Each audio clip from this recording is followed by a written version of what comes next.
All right, back on SportsLine. What a game yesterday in Memphis. The South Regional Final, top seed North Carolina, 2 seed Kentucky, 2 blue bloods. You know, which shade do you prefer, royal blue or Carolina blue? It was basketball royalty on that floor, and the game lived up to the hype.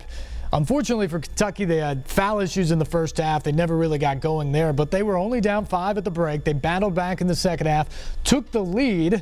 But then what can you say about North Carolina? A 12-0 run to get the lead back. They were up 7 with just over a minute to go, and it looked like the game was over. But those young cats came up with some big plays again. De'Aaron Fox, a big 3. Malik Monk, who was really broke for a large chunk of the second half down the stretch, comes up with 2 huge 3s in the final minute, including one with 8 seconds to go to tie it.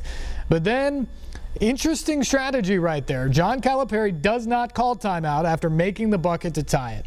Neither does Roy Williams after his team just allowed the bucket to tie the game. He elects to let his players play. They love to play fast, take the ball out of the hoop and go. And that's what they did in this situation. Theo Pinson rushing it up the floor and finding Luke May for about an 18-footer that he sinks with 0.3 of a second to go. North Carolina onto the Final Four for the 20th time in school history. Last year, they were derailed by a buzzer beater in the championship game against Villanova. This year, they get a chance to go back and cut down the nets themselves, thanks to basically a buzzer beater of their own. Just a fantastic game, but a heartbreaking finish for Kentucky. A lot of people saw De'Aaron Fox very emotional in the Wildcats locker room after the game. He had to be consoled by Bam Adebayo while talking to reporters.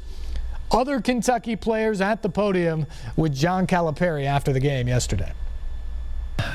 You know, it's amazing that we were in that game where they practically fouled out my team.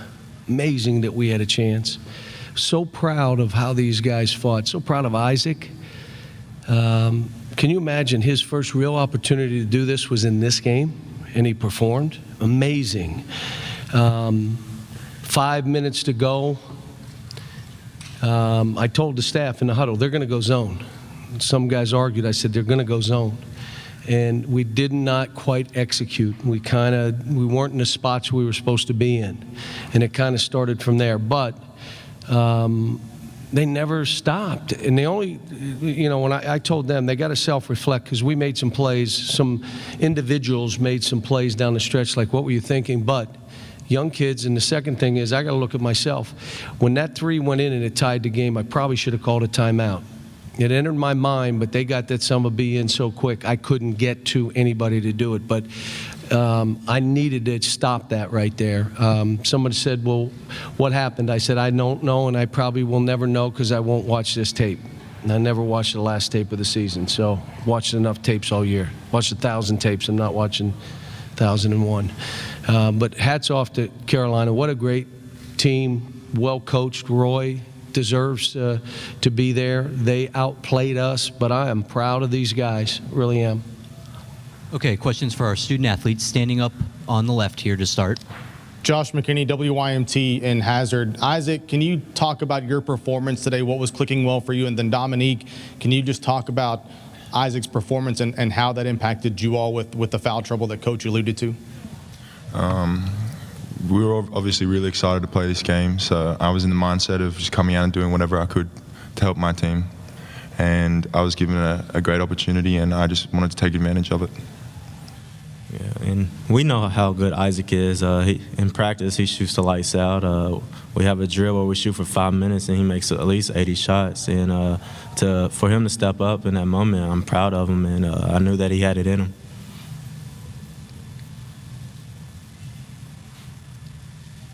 Do we have any other questions for the student athletes? Okay, over here on the left, second row. Dan Koo, WLKY TV Louisville, for Isaac. End of the first half, rather, you guys go to a lineup you typically wouldn't play because of foul trouble, but you played UNC even. What was the move with all the guys on the floor there? Sorry? You guys, towards the end of the first half, played a lineup you typically wouldn't because of foul trouble, but you played UNC pretty evenly. What was the mood from all the guys there as you were going through and playing them? Like I said earlier, I mean, we were all super ready for this game. and I think we all just wanted to do as much as we can. So in a moment like that, I don't think that crossed our mind once. I think we just needed to fight, and we tried to just fight, even though the lineup wasn't obviously what it usually was. So, but honestly, we were just trying to fight, and we weren't even thinking about stuff like that. Last call for our student athletes. Okay, we'll go ahead and dismiss them. Thank you, gentlemen.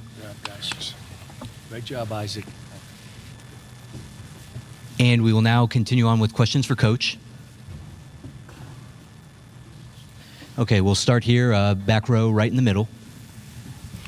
Hey, Coach, Terry Davis, Tri-State defender. There was a couple big calls in the first half, the goaltending and the wiped out basket. How did that change your momentum in the first half?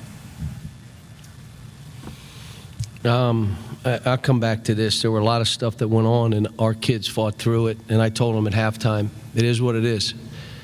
And you got to beat who's out there, and let's go. And don't worry about it. And I even said I'm going to back off, because if it's on TV, it's tape. You can say that, but deal with it. And they got to deal with it too. So, but don't take away from North Carolina. I mean, you think of the plays they made, down 5 to get back. And I mean, it was bang, bang. And then to get up, and then us come back and tie the game, and then they make one at the buzzer. Come on. It's a terrific game. I just wish we could have played a first half with a full roster. And but it is what it is. I mean, you look at it, and guys stepped up. I mean, somebody just said you played even with a group that you never played before. We never played those guys. We played them in practice some, but I was proud of them. I was proud of how they fought in the first half. Should have been down 15. We're down 5. It's crazy. Standing up in the left corner. Josh McKinney, WYMT. What did you see from the sideline during Carolina's 12-0 run in that second half? They went zone. We missed. We didn't execute great, but we missed open shots. Then we took a bad shot, and then you take a turnover, and all of a sudden it's a 12-0 run. I want to say that, you know, we needed to make one to stem the tide and try to win the game, and we just missed them all. But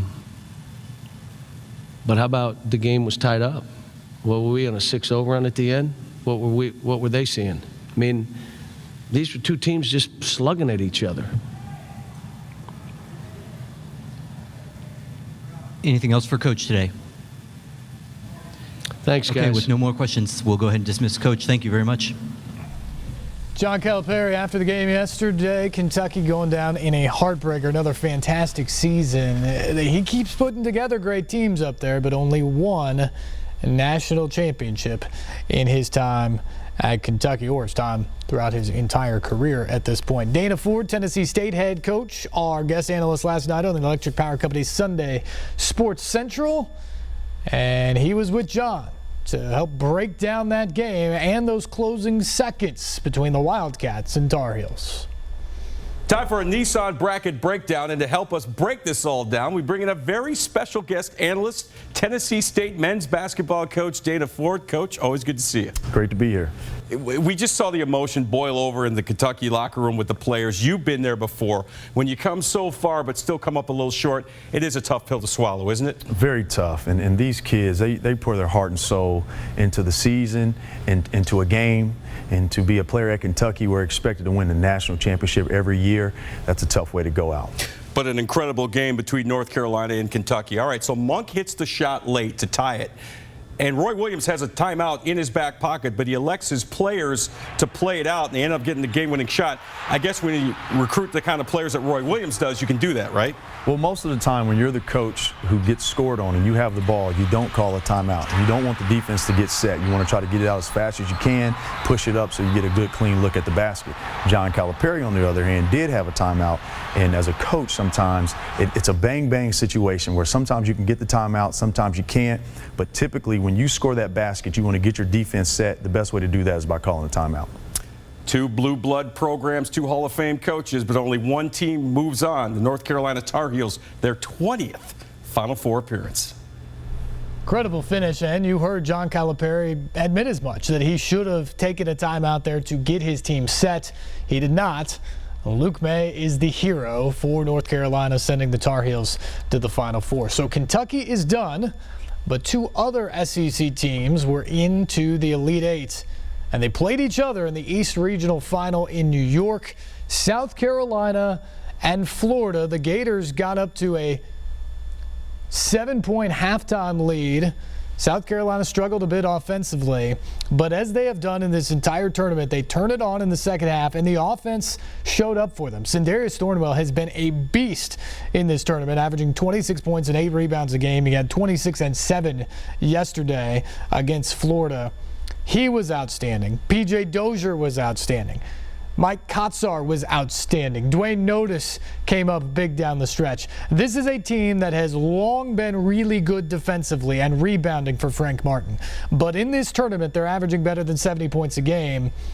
So the offense has caught up, and that has made them very difficult to stop. Throw in the stars and the leadership of some of those seniors, and you see a team that has the makings of a Final Four team. 7 seed coming in, struggling down the stretch of the regular season, but an incredible run through 4 games to get to Phoenix and the Final Four. Our East bracket breakdown now with Dana Ford. I would like to thank Frank Martin for ditching the jacket after the game and allowing me to wear it tonight here on Sunday Sports Central. Dana, I'll be honest, I thought his team was done, losing 6 of its final 9, one and done here at the SEC tournament. How did Martin get all those veterans to get back on the tracks and go all the way, chug it along to the Final Four? Yeah, I think offensively they've really figured it out, and I think their lowest point total so far in the tournament is 70 points in a game, and that's really good because their defense has been outstanding all year long. One of the best defensive teams in the country, and Mike Krzyzewski said it was the best defensive team that he played all year. He must have forgot about our game. But no, they do a great job on the glass, and just the senior leadership of Thornwell has really carried them. Yeah, they make clutch plays down the stretch. As you mentioned, the great defense and toughness all year, and a star player in Sindarius Thornwell, who is averaging nearly 26 points and 8 rebounds a game so far in the tournament. More from Dana coming up as we move on to the other regions and eventually break down the Final Four. But first, let's hear from those victorious Gamecocks.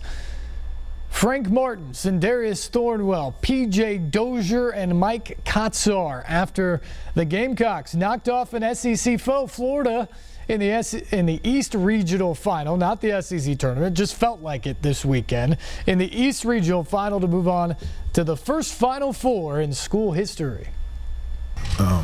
You focus in on chasing young kids around, hoping that they grow up and believe, and you end up with guys like these guys right next to me and their teammates that have the courage to come back every day and do more. And I'm just out of words. Just extremely proud of these guys right next to me. Let's take questions for the student athletes first. Let's bring it up for the first one with David. David Cloninger with the States, and PJ, as you know, local guys, South Carolina guys, and watching this program growing up, did you ever think a day like this would be possible? And is that why you guys signed to come to the Gamecocks? Signing and growing up and stuff, all we asked for was a chance to make it. We didn't ask for, coach didn't guarantee us anything, but to come here and just work hard and give ourselves a chance. And all we wanted was to make it. All we wanted was a bid in the tournament to see our names on the board. And when we got our name on the board, the rest, we'll take care of itself. And all we wanted was a chance. PJ, you want to take that one as well? Yeah, it's a blessing, man. It's a blessing. Personally, I didn't know where this program could go, but I know that when Frank Martin stepped foot on campus, you just got this vibe that the ball was rolling, and the progress, like you could see it every year, every day. If you go to each practice, they got better. Each year, they got better. Statistically, it showed. Just as Sin said, Coach didn't promise us, anything, but he did promise us that we had faith in him, and we listened to what he had to say, and we did what he had to say. We did what he said to do, that we would be successful here, and it shows. And Mike, same question for you. Yeah, I mean, committing here, I was hoping that this would happen, but did I think that? Definitely not. Just feels amazing. Next question is going to be all the way to the left. Anthony Sewell-Heffinger, Yahoo Sports. For the three of you, expanding on that, what has Coach told you about and taught you over these past 2 weeks throughout the tournament heading to your first Final Four? And we'll ask Mike to take that first, then PJ, then Sindarius. I'd say the main thing that Frank has taught us is or throughout the season, is to put trust into one another, to trust Frank, to trust our teammates, both on and off the court. Yeah, the coach's mindset never changed. The players' mindset never changed throughout the whole season. We just Coach harps on being the everyday guy, every day. Giving it 110%. Coming in every day to work. And Sindarius. These last 2 weeks, when we got our name, man, he said. We've been listening to him all season, and don't stop now because we got our name on the board. So, when he said that, we all locked in and didn't listen to any outsiders, didn't listen to anybody else but Coach, and trusted in him and everything. And we have this thing where don't let go of the rope. No matter what happens, no matter the outcome of anything, don't let go of that rope. On the right side of the aisle in the second row, Len. Len Robbins, New York Post. And Darius, this is for you. We've talked a lot about you being the most underrated player of the year from a major conference. Florida's up 55-53, and I think you scored the next 8 points for South Carolina, then you assisted on a basket, then you made a steal. Was there something inside of you that just said, you've always wanted this chance, this is my chance?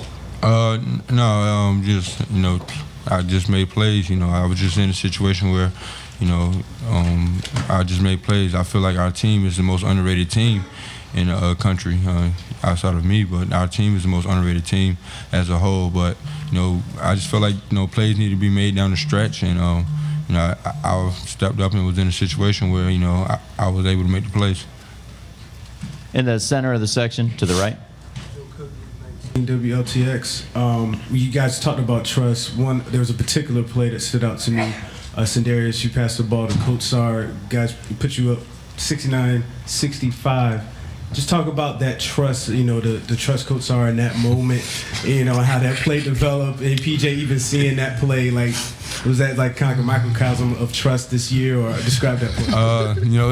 It's crazy because we were just talking about that back there. Is that the one in transition? And then I turned around and hooped it to him. Yeah, when he called it, everybody was like, bring it out, bring it. When he shot it, everybody, yes. But, we knew Mike. I knew Mike was ready to play when the second possession of the game, he posted up and he called my name, yelled my name, Sin, give me the ball. And that's when I knew Mike was ready to play and he was locked in.